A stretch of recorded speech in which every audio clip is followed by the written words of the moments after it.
Welcome back student. Last time मैं topic पढ़ रहा था वेक्टर एंड 3D, और मैंने वेक्टर और 3D आपको अपने हिसाब से पूरी कंप्लीट कर दी थी। लास्ट टाइम जब पढ़ा रहा था तो मैंने कहा था एक दो क्वेश्चन कुछ जिसमें इंटरसेक्ट वाले चीज़ें होती हैं वो बड़े दिक्कत करते हैं बच्चों को, और इसमें एक क्वेश्चन और बाकी है, इमेज वाला बता देंगे मुझे। और हर एक टाइप का ऐसा कोई क्वेश्चन नहीं है जो आपके सर ने आपको क्लास में नहीं पढ़ाया है। ठीक, मैंने अपने हिसाब से जितना मुझे हो सकता था, मुझे जितना आपको मैं पढ़ा सकता था, या जो जो चीज़ें होती हैं एग्जाम में आने वाली सब बता दी। इसमें से ये पहला क्वेश्चन तो बहुत ही इंपॉर्टेंट है यार, और जो कल बताया था वो वाला क्वेश्चन भी। ठीक, इसमें क्वेश्चन बचे, मान लो शायद हो सकता है कि हमसे कुछ बाकी रह गया हो, कुछ हो गया हो तो अलग बात है, आप पूछ सकते हो हमसे कि सर इस तरह का क्वेश्चन आपने क्या इस तरह कोई क्वेश्चन है, पूछ लेना मुझसे, क्योंकि तो कुछ ऐसे क्वेश्चन भी हैं जो हमारे हायर में भी है लेकिन बेसिक ही है, तो यहाँ पर भी दे दिया है। आज जरा क्वेश्चन देखते हैं क्या है। ठीक है, इसको हिंदी में ना पढ़ के इंग्लिश में पढ़ता है, इसीलिए मैंने उसको इंग्लिश में लिखा, हिंदी में बताया नहीं एक बार भी, क्योंकि कुछ बात जरूर होगी, इसीलिए मैं कह रहा हूँ। क्वेश्चन क्या है जब सुनना समझो जरा। कह रहा है find the question of the perpendicular from the point this to the line this. कह रहा फाइंड, एक इक्वेशन निकालनी है जो परपेंडिकुलर है किस पर, इस पर।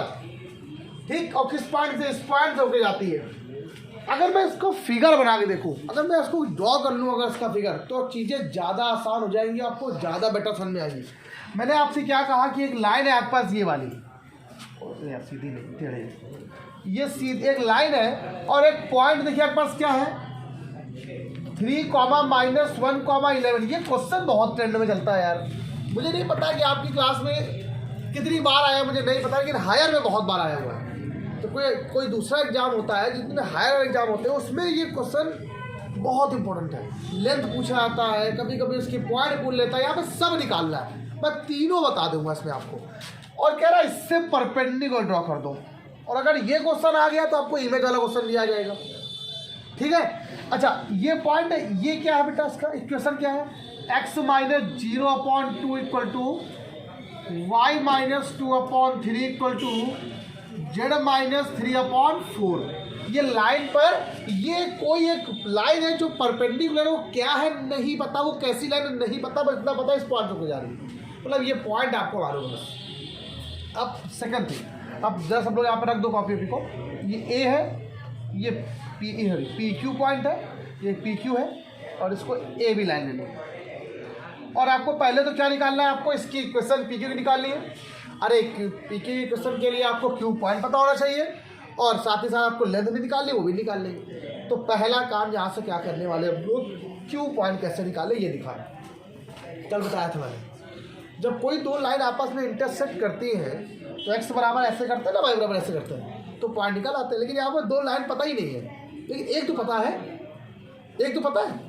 जब दो लाइन की वहाँ बात हो रही थी तो दोनों की वैल्यू को एक्स वाई और जेड को बराबर किया था, तो पॉइंट तो वही हो गया सेम, चाहे पहले को चाहे दूसरे को जहाँ भी काटेगा वो तो पॉइंट वही रहेगा। तो मैं क्या करता हूँ यही इस क्वेश्चन से, जो x/2 equal to y - 2/3 equal to z - 3/4 equal to r let किया, तो x की वैल्यू क्या आ गई है बेटा 2r हो गई।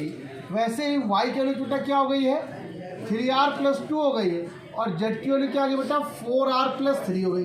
तो ये जो आपके हिसाब से पॉइंट आए वो क्या है, एक्स वाई और जेड, ये पॉइंट आपने निकाले हैं कि इस लाइन के पॉइंट है जो यहाँ पर कट कर रहे हैं इसके अकॉर्डिंग। ओके, जहाँ पे कट कर रहे हैं, ये बात क्लियर हो गई। तो पॉइंट हमारे हिसाब से क्या आ गए हैं, क्यू के पॉइंट क्या है, क्यू के जो पॉइंट है वो क्या है 2r, 3r + 2, ये बात सबको समझ में आ गई। और ये क्या बोला है उसने, वो ये कह रहा है कि ये दोनों लाइन आपस में परपेंडिकुलर भी है, बोला उसने वो। और दो लाइन अगर परपेंडिकुलर होते हैं तो क्या कंडीशन होती है, कौन बताएगा, a1a2 + b1b2 + c1c2 बराबर, मतलब इस लाइन के DRS, इस लाइन के, ये जो लाइन है DRS ऑफ AB, मैं आपसे कहा था ये लाइन है, इसके नीचे वाले DRS होंगे, और ये सीधी एक लाइन है। और जब अब इस लाइन में DRS कैसे निकालेंगे नहीं पता, तो पॉइंट तो पता है ना, x1 - x2, x2 - x1, y2 - y1, उससे पॉइंट निकाल सकते हैं भाई, पॉइंट ही तो निकालने हैं। तो इससे DRS तो सबसे पहला काम क्या लिखेंगे, DRS ऑफ PQ लिखेंगे। क्या लिखेंगे, DRS ऑफ PQ। तो मैंने आपको डी आर एस और पी क्यू निकालने का तरीका क्या बताया था, x2 माइनस x1। तो अगर इसको x1 y1 z1 मानते हो तो इससे क्या माना आप लोगों ने, x2 y2 और z2 मान लिया। तो क्या होगा, डी आर एस a1 बराबर, ऐसे मान लो, डी आर एस ABC भी लिख सकते हो आप लोग, वो तुम्हारे ऊपर डिपेंड करता है, हमने a1 मान लिया। तो x2 माइनस x1 क्या आ गया बेटा आपके पास, 2r माइनस 3, b1 क्या आएगा बेटा आपके पास, बोलो, 3r प्लस 2 प्लस का 1, तो यहाँ से आंसर क्या, 3r प्लस क्या हो गया 3, c1 क्या आएगा बेटा आपके पास 4r, इससे इसको माइनस करना है तो जरा 8 माइनस कैट आएगा ना, डाल लीजिए, ठीक है। तो ये आ गया a1 b1 c1। अच्छा यहीं पे एक लाइन को लिखो, D R S of P Q, यहीं पे लिखते क्या, शो कर दे क्या, यहीं पे शो कर दे, D R S of A B क्या है 2, 3, ये बात सबको क्लियर हो गई, 2, 3, 4 इसके डी आर एस हो गए, और ए बी के P Q D R S क्या हो गए, ये हो गए, आर के फॉर्म में आ रहे तो क्या हुआ, उसी से आर निकालना है, आर निकालेगा, पॉइंट निकालेगा, काम खत्म। अब आपसे क्या कहा है, डी आर एस अगर दोनों परपेंडिकुलर है, और यहाँ पे दिया गिवन क्या है, यहाँ पर एक लाइन गिवन है, P Q is perpendicular to A B. अब आपका जब परपेंडिकुलर होता है तो कंडीशन क्या होती है फिर, बस a1 a2 b1 b2 c1 दो का मल्टीप्लाई इसमें कराइए, कितना आएगा 2r minus 3 plus 3r plus 3, 4 का मल्टीप्लाई कराइए प्लस का 4r minus 8 equal to 0, multiply कराइए बेटा क्या आएगा 4r माइनस 6,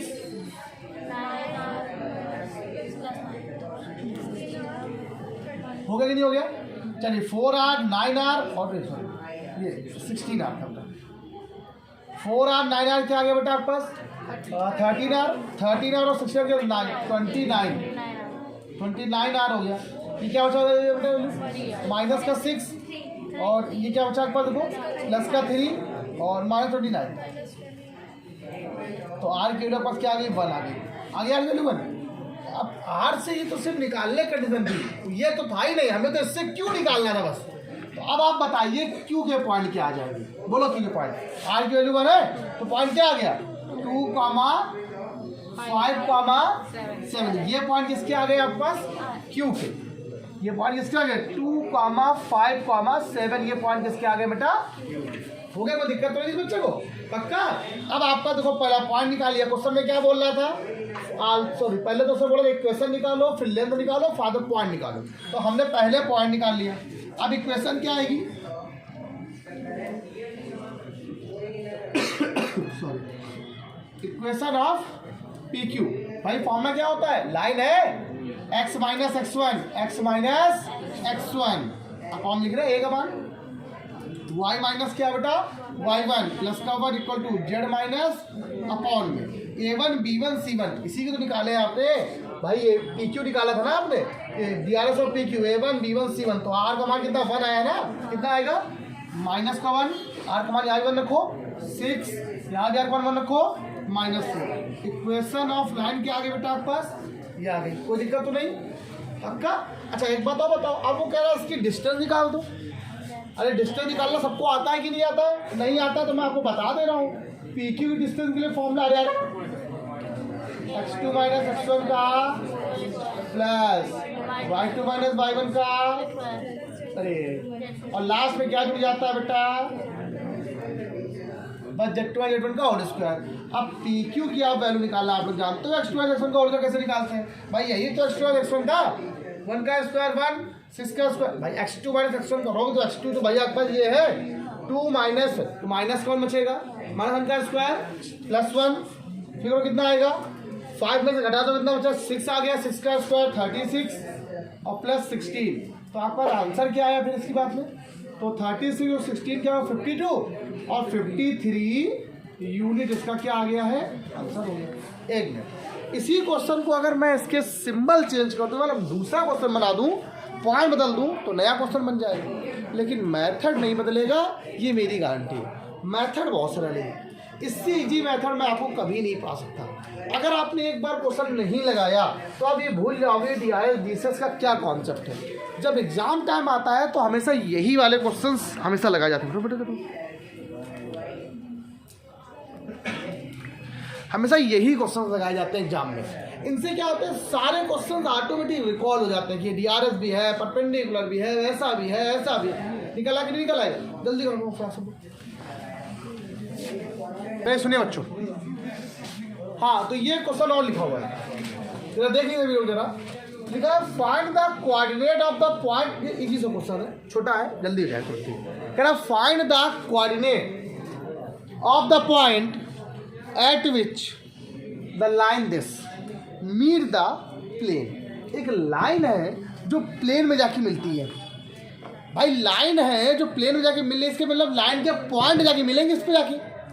तो कह रहा है उसके कोऑर्डिनेट निकालो। अरे यार वो किस पॉइंट पे जाके मिल रहा है, मतलब एक लाइन है और एक प्लेन में जाके मिलेगा, तो वो पॉइंट, वो जो पॉइंट होगा वो क्या होगा? सिंपल बात बताएं आपको हम। तो एक बात सुनो, बहुत इजीएस्ट वे है मेरे पास, सिंपल सा एक कॉन्सेप्ट है। ये क्या है पास,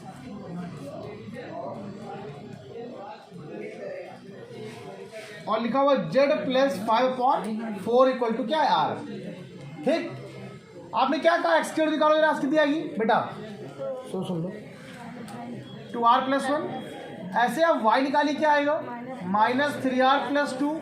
ऐसे आप z निकालिए, क्या आएगा? 4R - हो गया। अब जब सुनना, ये ही तो लाइन के पॉइंट है। ये कहाँ पे जाके मीट कर रहा है? इस पर 2x + 4y - z = 3। एक्स के लिए क्या दी गई? y के लिए क्या की मैंने? z के लिए क्या है? हो गया। प्लस कितना आएगा? 4R + 2 माइनस का 12R + 8 -4R + 5 = क्या? 3 हो गया। 4R से 4R कैंसिल हो गया। ये -12R, ठीक है, 8 2 10 10 5 10 कितना हो गया? और यहाँ घटाओ कितना आएगा? लिखा क्या मैंने? अच्छा 12R है, बराबर जब यहाँ पे आएगा तो माइनस का 12 बच जाएगा ना? तो करने का गलत है क्या? कैंसिल हो गया। आर वैल्यू कितनी है बेटा आपके पास? इस आर वैल्यू कहाँ लगा दो तो एक्स वाई की वैल्यू निकल आएगी। एक्स के पॉइंट क्या आ गए? पहला 3, वाई की वैल्यू क्या आ गई बेटा? -1, जेड की वैल्यू बेटा क्या आ गई है? -1। तो पॉइंट क्या आ गए? 1 3, -1, यही इसके कोऑर्डिनेट है जहाँ पे दोनों मिल रहे हैं। ठीक, अच्छा एक क्वेश्चन और जरा देख लो सभी लोग। इमेज वाला बहुत इंपॉर्टेंट है कि इसकी इमेज क्या बनेगी किसी लाइन के अकॉर्डिंग या किसी प्लेन के अकॉर्डिंग। तो जो एक क्वेश्चन है उसको मैं बता दे रहा हूँ आपको, तो उसके बाद कंटिन्यू करेंगे कैसे क्या करना है। ठीक, तो करो बताए फिर आप। सुनो बच्चों, ये क्वेश्चन दिया गया है, कह रहा find the image of the point this in the line this. मतलब एक बात जरा देखो, एक लाइन के अकॉर्डिंग आपको किसी एक पॉइंट की इमेज निकालनी है। इसका मतलब ये लाइन बिल्कुल वर्क कर रहा है मिरर की तरह। और मिरर की प्रॉपर्टी होती है, अगर फिक्स पॉइंट की बात यहाँ पे कर रहा है, ये नहीं हम फिजिक्स से लगाने बैठ जाएंगे कि सर जितना पास आओगे उतने दूर चला जाता है वो इमेज। ठीक है, वैसी यहाँ बात नहीं हो रही, यहाँ पर सिर्फ एक वैसे बल्कि प्लेन में की बात हो रही है। जितनी दूरी पे आप हो उतनी दूरी पे आपकी इमेज वहाँ बनेगी, ऐसा है सिंपल सी बात। ठीक, तो यहाँ पर एक कॉन्सेप्ट है इसके लिए मैथ में कि ये जो पॉइंट यहाँ पे दिया गया, इस पॉइंट की इस लाइन के अकॉर्डिंग, किस लाइन के अकॉर्डिंग बेटा? x/1, y - 1/2, z - 2/3। इस पॉइंट के अकॉर्डिंग जो इमेज है ये इसके यहीं से इतनी दूरी पर है। इस इमेज को आपने अल्फा, बीटा और गामा लिख कर लिया। इमेज पॉइंट क्या मान लिया आप लोगों ने? अल्फा, बीटा और गामा। एक मिनट, इसको आपने माना है ए, इस पॉइंट को माना आपने बी, और ये पॉइंट सी हो जाएगा। इसको आप पी और क्यू रेट कर लेना, कोई दिक्कत तो नहीं। तो वही सेम जो भी कॉन्सेप्ट किया बिल्कुल वैसे करने वाला हूँ। हमें भी इससे को मतलब नहीं, सिर्फ इससे मतलब है, इससे और इससे। ये कैसा भाई जान परपेंडिकुलर तो होगा ही होगा, तभी तो इमेज बनेगी, वरना इमेज बनती है हमेशा सीधी घट जाती है, हमेशा सीधे इंसिडेंट होती है। लाइट वेव जब भी कभी होती है तो ऐसे होती है ना, बस वही वाली बात होगी। तो अगर मैं यहाँ से पॉइंट निकालना चाहूँ तो एक्स की वैल्यू बचा आज कितनी आ जाएगी? आर, वाई आज क्या आएगा? 2R + 1 एंड जेड यहाँ बेटा क्या आएगा? 3R + 2। ये इसके पॉइंट हो गए। किसके पॉइंट हो गए? पी क्यू के पॉइंट, बी के पॉइंट हो गए। क्या पॉइंट हो गए? तो बी के जो पॉइंट है वो क्या है? R, 2r+1 कॉमा 3r+2, ये क्या बी के पॉइंट ऑफ बी। ये बात सबको समझ में आ गई? पक्का? अब बात आती है वही डीआरएस बीएसएस वाले। तो आप पहला काम ये करो कि ए बी के डीआरएस निकालो और फिर आप लोग पी क्यू डीआरएस निकालो। दोनों आपस में परपेंडिकुलर है, उनको मल्टीप्लाई करा के सम करके जो 0 कर दो तो आपका आर वैल्यू निकल आएगी आपके पास। आपका कॉन्सेप्ट क्लियर हो जाएगा। अब क्या करो आप लोग, डीआरएस ऑफ पी क्यू निकालिए। डीआरएस ऑफ पी क्यू आपको पता है पहले से ही क्या है, 1 2 3 क्या है। अच्छा, आपने डीआरएस ऑफ ए बी निकाल लिया। डीआरएस ऑफ ए बी कैसे निकालेंगे बेटा हम लोग, ये x1 y1 z1 x2 y2 r, तो ये क्या आएगा x2 y x1 क्या आएगा, पॉइंट डीआरएस क्या होंगे r-1, ये क्या है 2r-5 कॉमा 3r-1 हो जाएगा। ये किसके डीआरएस आ गए, इसके डीआरएस आ गए। अब ये दोनों लाइन आपस में कैसी है, परपेंडिकुलर है ही नहीं अकॉर्डिंग टू क्वेश्चन। तो यहाँ पर क्या बन जाएगा, इन दोनों का मल्टीप्लाई 0 के बराबर हो जाएगा। तो 1 से मल्टीप्लाई करेंगे कितना आएगा r-1, 2 से कराओ क्या आएगा -10, 3 से कराओ कितना आएगा 9r-3 = 0। r क्या हो गया 14r, -14 = 0, 14r = 14, r कितनी आ गई 1। तो आपका पॉइंट निकल आएगा। तो पॉइंट ऑफ बी क्या आएगा, पॉइंट ऑफ बी, तो बी के पॉइंट तो यही थे ना, आर की 1 है, तो 1, 3, 5, ये पॉइंट ऑफ क्या आ गया बी, 1, 3, 5। एक बार सुनेगा।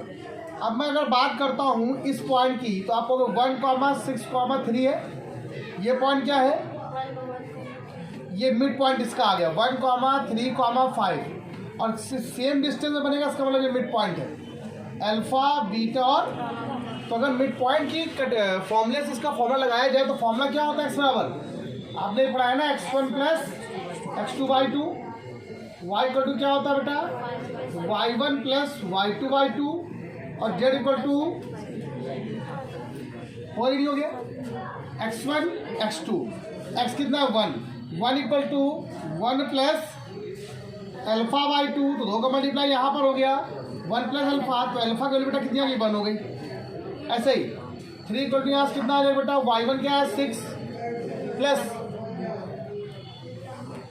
बीटा/2, यहाँ से क्या आ जाएगा 6 प्लस बीटा को लेके आएगा 0 आ जाएगी। ऐसे ही आप गामा निकाल लीजिएगा, यहाँ से क्या आएगा 5 = 3 प्लस गामा = 2, यहाँ से कितना 10 = क्या आ गया 3 प्लस गामा, तो गामा की वैल्यू क्या आ गई 7 आ गई।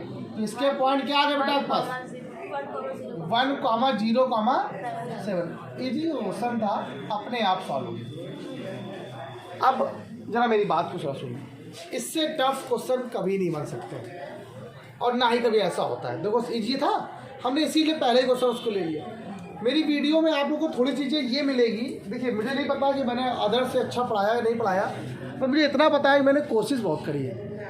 बस मैंने कोशिश ये करी है कि मैंने कॉन्सेप्ट को एक जगह पे क्लियर रखा है। जैसे मैंने आपसे कहा कि अगर A.B क्वेश्चन नहीं है तो इसी क्लास में A.B के हैं, आगे पीछे हो गए।